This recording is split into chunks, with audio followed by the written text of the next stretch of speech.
You like to do the flag salute and the invocation? I guess we'll call the meeting to order. And we'll let Sarah lead us in the flag salute and the invocation. I pledge allegiance to the flag of the United States of America and to the republic for which it stands, one nation, under God, indivisible, with liberty and justice for all.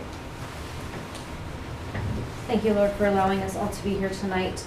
Please guide us in making the best decisions for our community and neighborhood as we grow and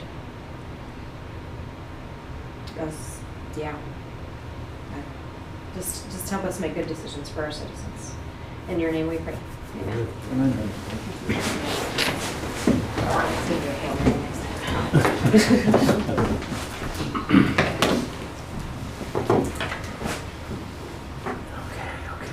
All right. Is there any changes to the agenda? We did remove item H4, so,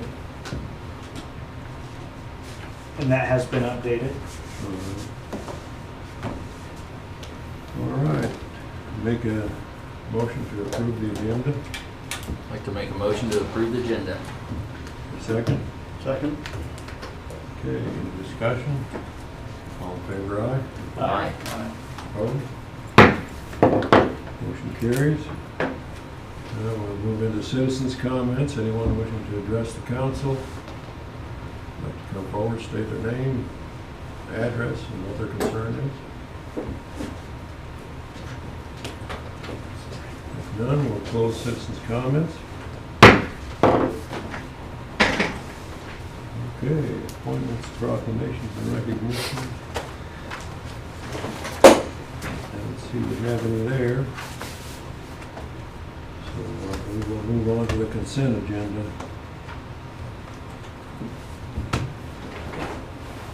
Does any have any questions concerning the consent agenda as far as minutes or accounts receivable?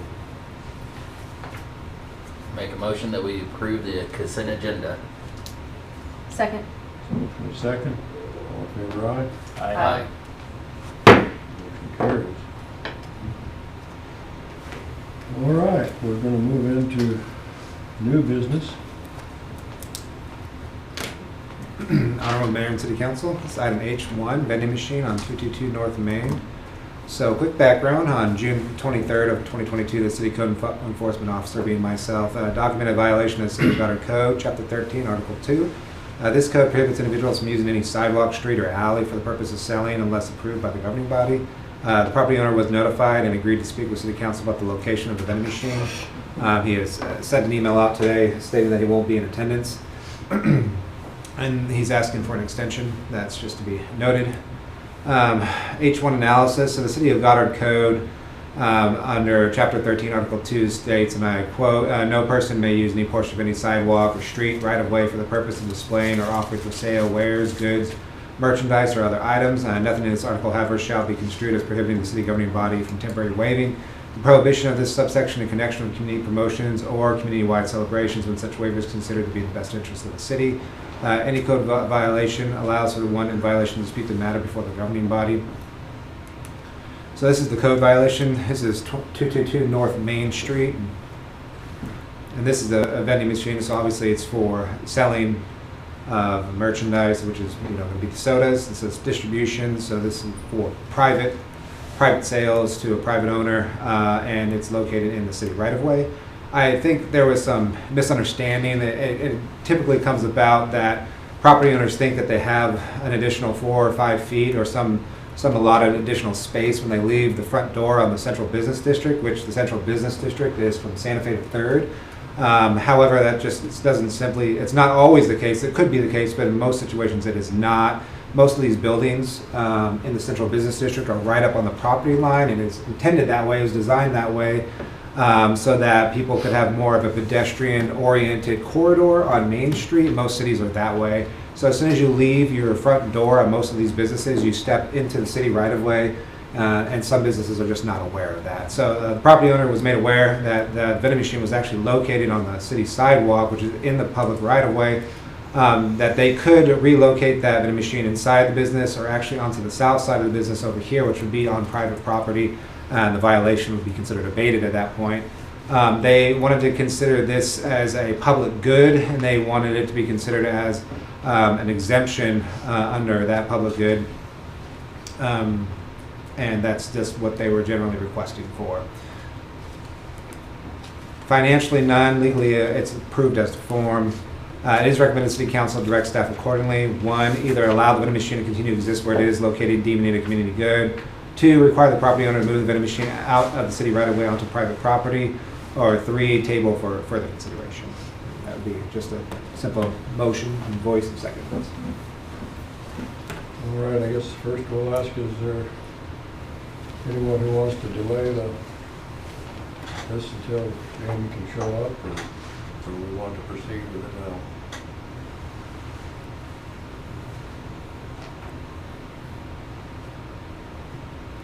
What's the thought of the council?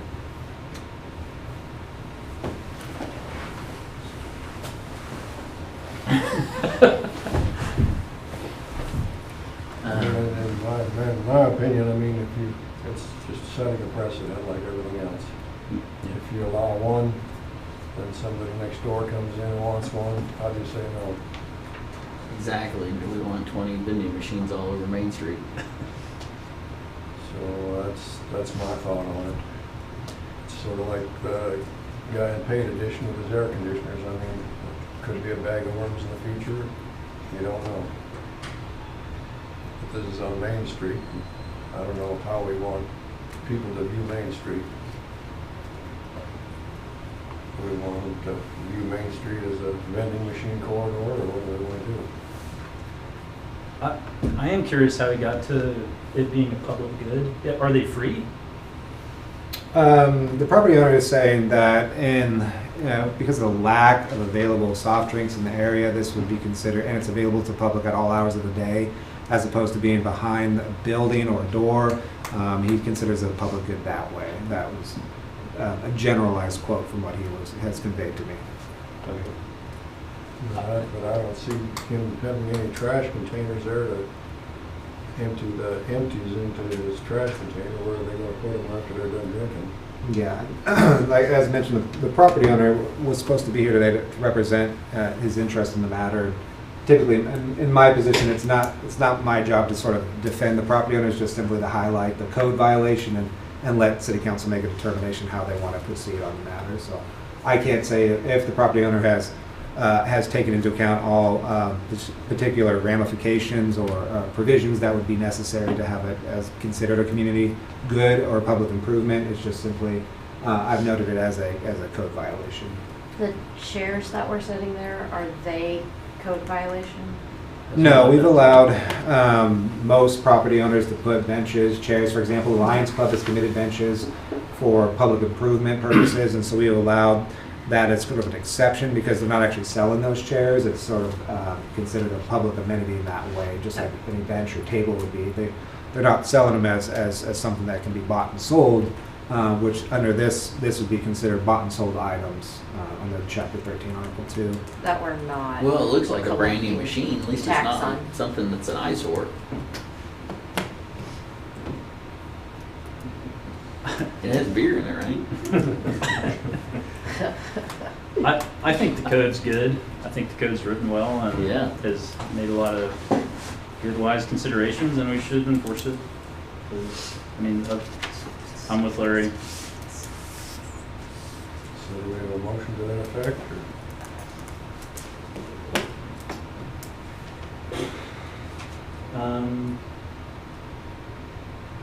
Yeah, I'll make a motion to require the property owner to move it in accordance with the code. Is there a second? I second it. Motion and a second. Any other discussion? All in favor, aye? Aye. Opposed? Motion carries. Thank you very much.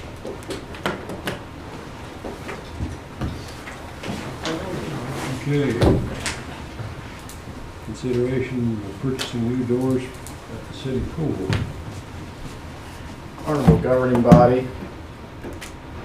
So the doors on the entry to the storage room, pump room, and chlorine storage room are all malfunctional and beginning to rust away. The storage room door no longer locks, and nothing of value can be stored in that room as a result. Doors for the mechanical and pump room, again, are slowly rusting away, and with that leaving behind chunks of rusty metal and dust on the ground in some common areas where people walk by for swim lessons and various things. It's estimated the doors have not been replaced in over 10 years.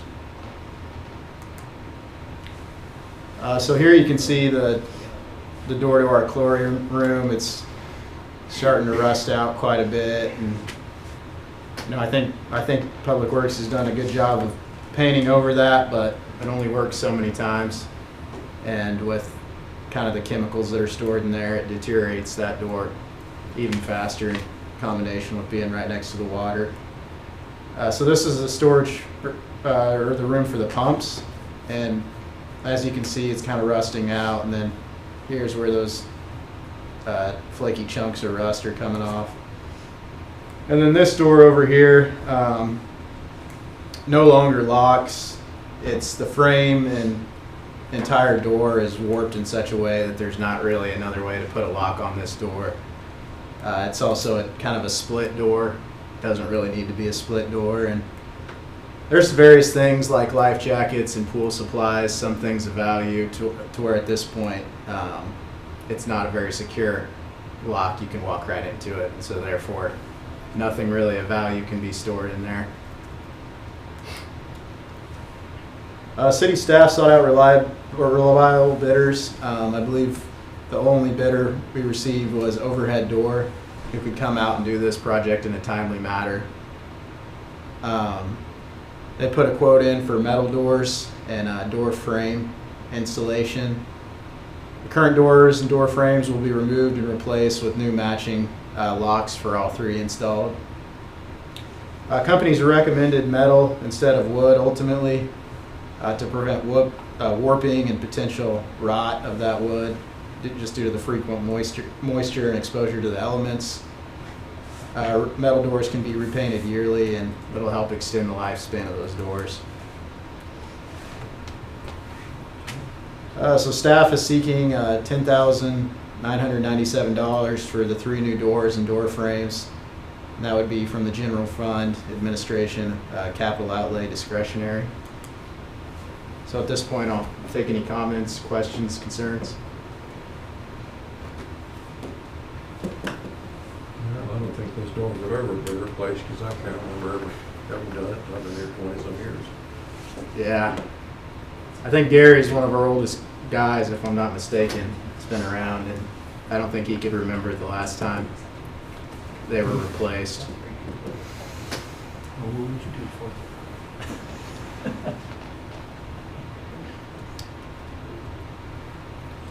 I don't know. What was Cheney Door? Did you guys get a quote from him? Cheney Doors was like the hardest to get a hold of. They're so booked out with doing like new residential that they don't really are not touching. We gave Cheney Door a shot, and I don't want to speak for Brooke, but I'm pretty sure he said that they're so booked out they're not even doing like much service work. Really? That's the way I understood it. So, and I believe you reached out to some local contractors on wooden doors, and kind of were recommended against going that direction too. So I guess we've got money, do we? Do we have enough money for the doors? I'm making a motion to approve the doors, $10,997. Second. Motion is second. Any other discussion? All in favor, aye? Aye. Opposed? We always plan on a little bit coming out of the reserve for pool equipment every year. We haven't really replaced anything this year, so we'll use it for that. Okay, we move on Thank to you. item 3. Okay. Honorable governing body, as you know, we're working on numerous road projects that are in the capital improvement program, and the Arcut and Connector and 183rd have all been reviewed by KDOT, and we've sharpened the pencil on revised estimates, looking at other items that are occurring around the state. And with that, we've had significant cost increases to those estimates. What you see here is background on kind of how we got to where we were at. We originally applied for a 1.5 intersection and were approved at 2 million. Then we went to our design on May of 19. We had to have an amendment as we added the interior connector road to facilitate the Starbond District's connectivity. So there's essentially two property owners, one on the left side of the district, on the east side, and one on the west side of the district. And so the thought was by connecting that, it would make for a more enjoyable experience from the folks out of town that are using the facility, and also to help keep traffic off of the frontage road in Kellogg that didn't necessarily need to be there. Once those were done, this is showing you the 183rd Street project and the Connector Road and the Arcut, which the Arcut's not shown here because it was too messy, but you'll notice that 183rd comes across, and also included in that is a pedestrian sidewalk on the north side of that north frontage road. This is a closer look at the Connector Road and the Arcut that's designed with that frontage road in mind, and I'll give you a couple of different design scenarios and show you kind of what each one means. But you'll notice that there's a median here, so that if you were traveling eastbound, you could not get through on that frontage road. So you would end up having to enter the Starbond site and either do a U-turn to access Kellogg, or to get back on the frontage road, or ideally, if this was constructed, to utilize the frontage road there. Now, why is this designed the way that it is? This on the plat is the only public roadway. Everything from this side here back to the east is privately funded, and is actually a much narrower roadway, so much so that when the city was approached to take the road, the right-of-way was such that we would have needed additional right-of-way from the out parcels for the city to do that, and the property owner was not willing to do that. Once we explained why we needed that right-of-way for the utilities and for road expansion, which is also why, if you'll notice, it's a narrower roadway than the frontage road and even the connector here. So what happens with that barrier in the middle there? Well, If we don't do that. I'll show you. This right here is the current design with the connector, and I'll start at the top because it's difficult to see, but this is the frontage road on the north side. This is westbound Kellogg. This is eastbound Kellogg, and here's the south frontage road. So you'll notice that there's lines here, and it says that this is the current divider as designed, and then it says new raised median, which goes back to essentially where the sidewalk for the pedestrian crossing would enter the Starbond site from the north side of Kellogg.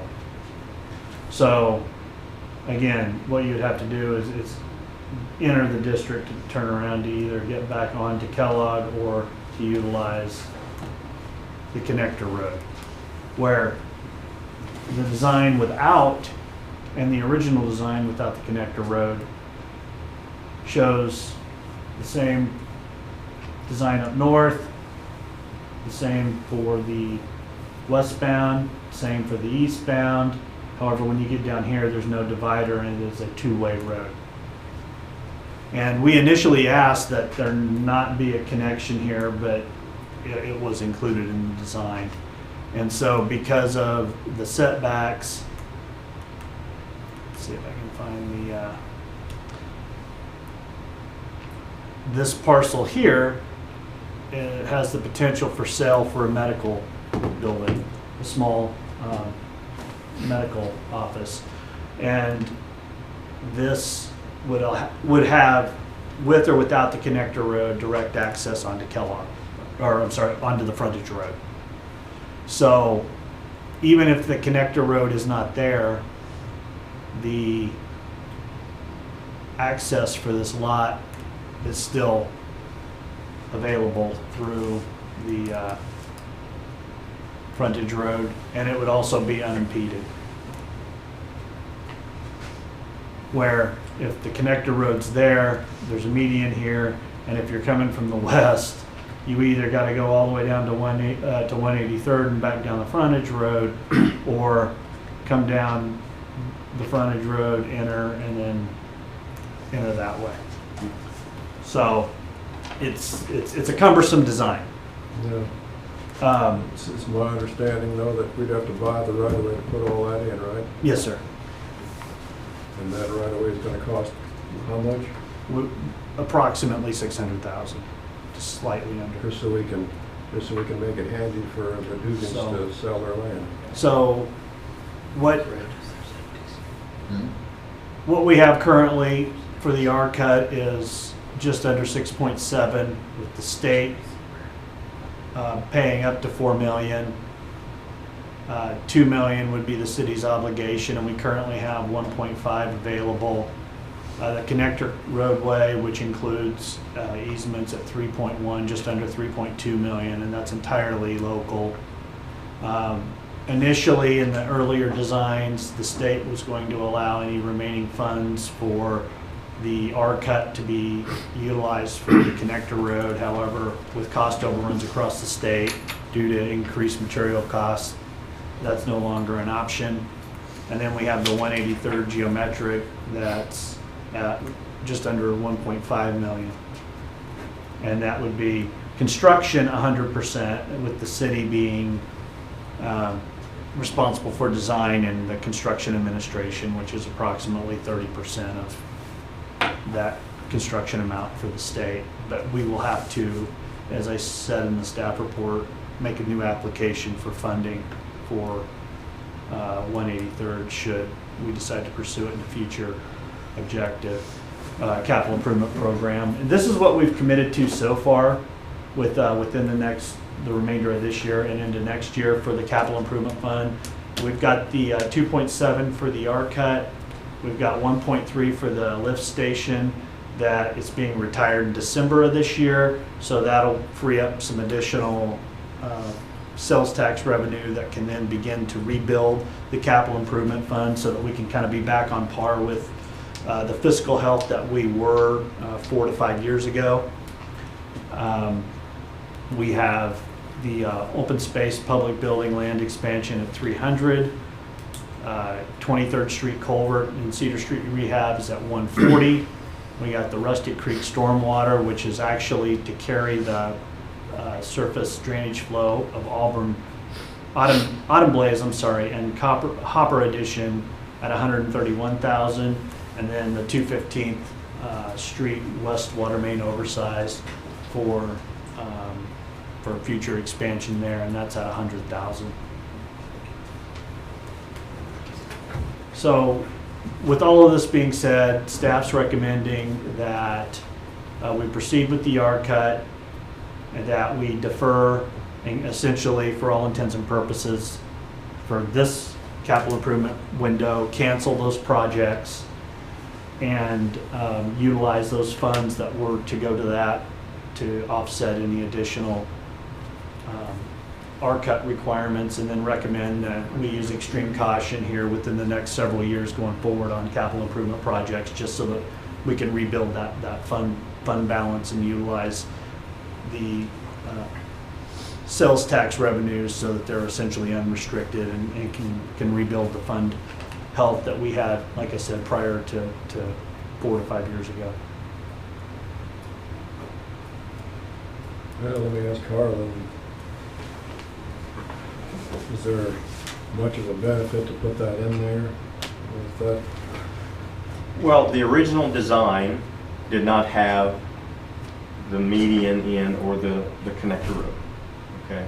And KDOT, while that's maybe not ideal, they said it could work because you essentially stop both east and westbound traffic on the front road with a stop bar and a stop sign, and then you stop the people on Crown Drive south of the frontage road waiting on the light. So, you know, as long as everybody obeys the stop bars, it can function.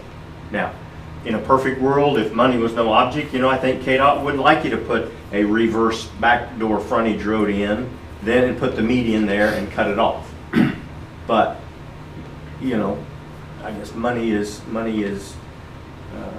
doesn't just grow on trees, so you sometimes you have to make, you know, hard decisions as what to do. So. And there's only 2 R-cuts right now in the pipeline for design. There's Goddard's, and then there's another one in Johnson County.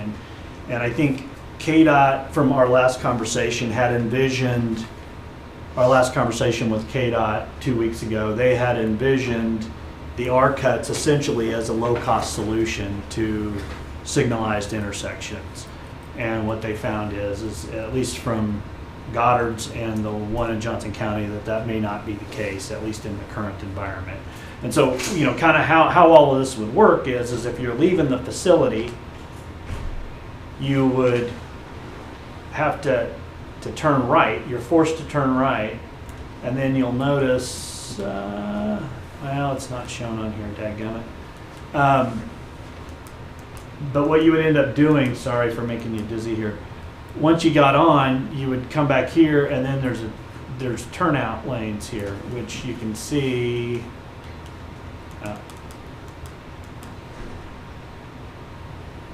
You can't quite see it here, but there's turnout bulbs for the turn radiuses for like semis and whatnot. So you'd have to utilize that to turn around to head back west, or you would stay on Kellogg heading east.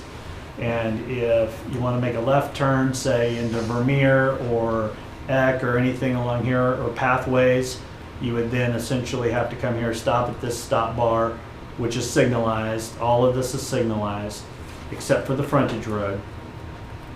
And you would then utilize this turn lane to go. And then this right here is what we've been seeking literally since I know my arrival in 2008. And that's the pedestrian crossing.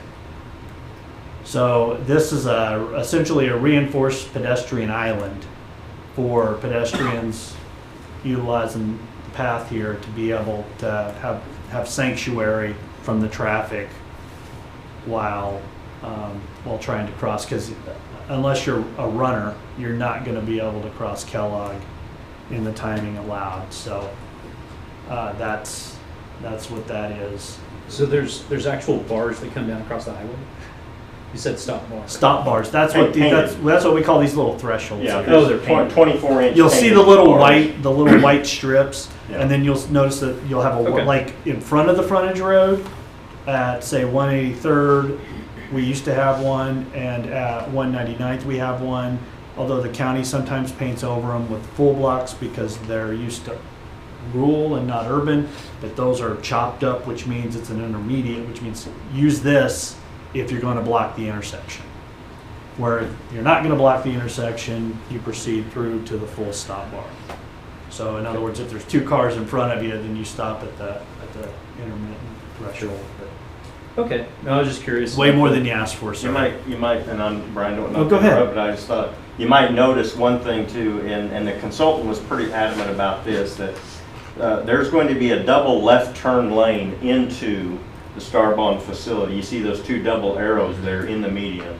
So KDOT was one point was saying, hey, well, maybe we could save some money and just do one, but the consultant, Trans Systems, was saying, hey, based upon our traffic impact study, you know, if this thing builds out like what the traffic generation we have modeled, you know, those would be needed. Two turn lanes in would be needed. So. And on pre and post events for this site, some of the engineers utilize their kids play at the facility, and they're going through multiple stoplights at the 183rd Street queue. So when there's events, it's already causing issues, which gets back to why the state does want to be supportive of the 183rd project. It's just a matter of funding sources. So because ours is over, they're essentially allocating what would have gone perhaps, and I'm kind of speaking off the cuff, but they combined the projects and gave it to the ARCA. So did the cost of this basically triple from the original estimate? Well, we originally applied for an at-grade intersection, so that's why we only asked for $2 million. And then it's kind of just evolved because, again, there's not a KDOT highway ARCUT that's been built in the state, so it's just kind of kept creeping up. And Harlan, I don't know, you might be able to provide more insight as to what. Well, the other thing we might note is that when KDOT first saw these plans, okay, they also have money in here, and that's the reason they went to the $4 million. Yeah. They want to see the eastbound lane of 54-400 rebuilt, so they have kicked in money up to that for that purpose. So that has probably added $1.5 million to the project. Just, I mean, they put in their money for it, but the district office in Hutchinson specifically asked, hey, while we're doing this, we would like to redo these eastbound paving lanes. It was scheduled for this past spring, but because the project was planned, didn't make sense to rebuild it only to come in and tear it up 6 months later. So they, you know, our original application of $2 million, and then $1.5 million for the replacement of the eastbound lanes. Then they reconsidered it after our early August phone call and said, we'll go another $500,000 to get to $4 million, but we're not going to go we can't go anymore. Anything else has got to be local. Any other improvements got to be local funded. Well, it's sort of my thoughts though on that little intersection there, that unless the Dugans want to chip in and give us the right of way, I don't know why we should front all that money. And we don't have the funds right now to actually build it out without. We have the funds for the ARCUT. Yes. That's where our funds needs to go. Yes, sir. And then from there, maybe go on to the 183rd project to where traffic isn't backed up so bad or something. Yes. Because those are taxpayers backed up there, That's right. and not just people from out of town coming in to Exactly. shop. Well, and, you know, The ARCUT is what we agreed on from the get-go. and, I mean, just something to keep in mind is Goddard changes, because this is gonna change Goddard, Right. and I think for the better. But I've got an office out in Pagosa, and they're a tourist town. 70% of their revenue comes from tourism. There's always this love-hate relationship with tourist traffic, and the reality that, hey, that drives growth. So, you know, it's give and take.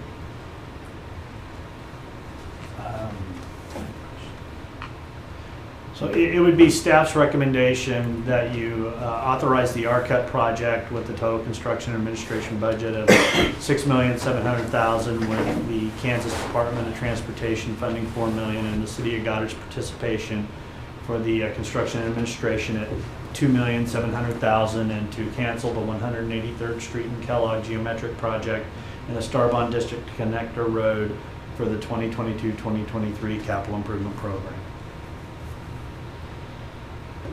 All right, do we have any motion? Make a motion to approve the H3 recommendation. The Is there a city second? provided us. Second. Motion and second, any other discussion? All in favor, aye? Aye. Opposed? Motion carries. Thank you. Okay, we'll move on to the city administrator's report.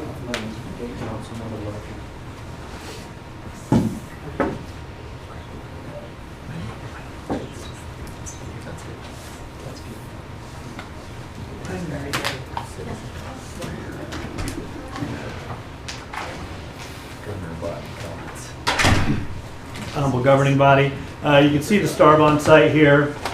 It is coming along, and we anticipate there being an asphalt lift being completed here within the next couple of weeks. However, on this side where the containers are at, they want to limit movement of those, and we agree at this time. So there should be some additional paving occurring here, and you can kind of see how it's progressing.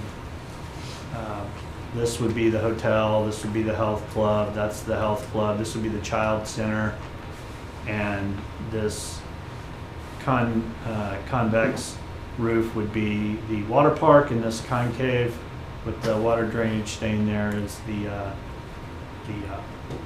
natatorium. You can see that since my last report, they've completed another field with a second one in progress, and then made substantial progress on some subgrade work there, sub-base for parking area.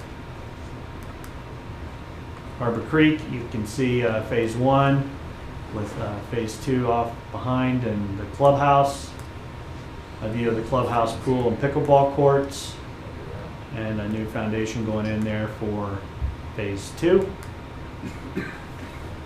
A view of Elk Ridge's progress. Cloverleaf continues to flourish, and not much left for the final phase there.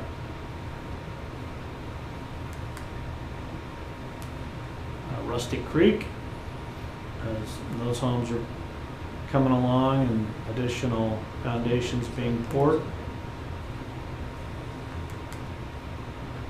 I want to thank the police department and the Chamber of Commerce for another successful night out. Angie, I know, was being bombarded constantly that night, and I thought both Chief Beagley and the officers and Angie and the Chamber volunteers did a wonderful job. We'll have a special meeting a week from tonight, August 22nd at 7 p.m. for the state's new process for the revenue neutral hearing, and that'll be at 7 o'clock, which will require a roll call vote. Our pavement preservation program, 23rd Street, we have the culverts installed and the pavements being scheduled for later this month, with Holland working it in between their jobs with their crew availability. And we'll provide an update on the schedule for Cedar Street and the alleyway and utility cuts when finalized. And just want to let you know, as we've done in the past with the budget season, the Q2s will be reported to you via email. And we've got notable upcoming items with very, very community development oriented, so that's exciting as we grow. We'll have the Arbor Creek replat, our annual standard traffic ordinance and uniform public offense codes, and that's where we just incorporate the legislative amendments and local exclusions that occurred in the latest legislative session. We will have a discussion on Wichita's growth and Goddard's growth, and discuss ways that we can provide a buffer to that, as they will be, I believe it's Thursday, be crossing, essentially crossing 167th there at Maple. And so they can, at this stage, they're one small acreage parcel away from being able to be all the way around us, and will have no way to grow to the north. And a lot of those are platted properties, so it's easy to run the annexation process because of that. So we'll have that discussion, as well as the equity and benefit fee discussion, and we'll have the the sod sprinkler for the storm shelter, as well as some earthwork that'll go with that to try and keep the grass alive and also reduce leaks that are occurring in through there. As you know, in the past, going back since my arrival in 2008, there's been occasional Labor Day travel issues with folks being out of town or whatnot. And so there's been occasions where we've had to cancel the Tuesday following, and we just want to see if that's still the plan, or if we want to go ahead and conduct both the September 6th or the September 19th meeting. So I don't know what you have on your agenda for the holiday, but Is everybody gonna be in town on the 6th, or how many people are gonna be out of town?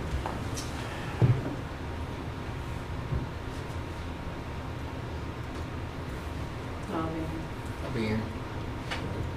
Mike? I'm looking here. Tuesday the 6th. Yeah, I should be here. I'm not sure, I'll have to check. okay. Well, I mean, I can probably figure it out, but we've got a quorum, so What's the function on the 22nd, August 22nd? Budget hearing.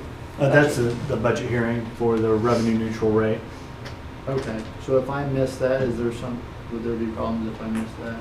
Only if two more people miss, because we need 3 for a quorum. Okay. Does everybody else plan on making that one? Yeah. Okay.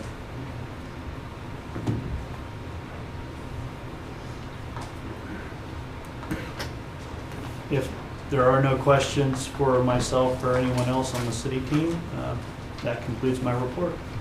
Thank you. All right, we'll move on to governing body comments. We'll begin with you, sir. You got a lot of visitors to the bookmobile? We did. Good, good. What was the response? Everybody's excited. Good, good, good deal. Very good. Well, Lance is gone. Is he sore from getting bit by the dog this weekend? It hurts. It hurt.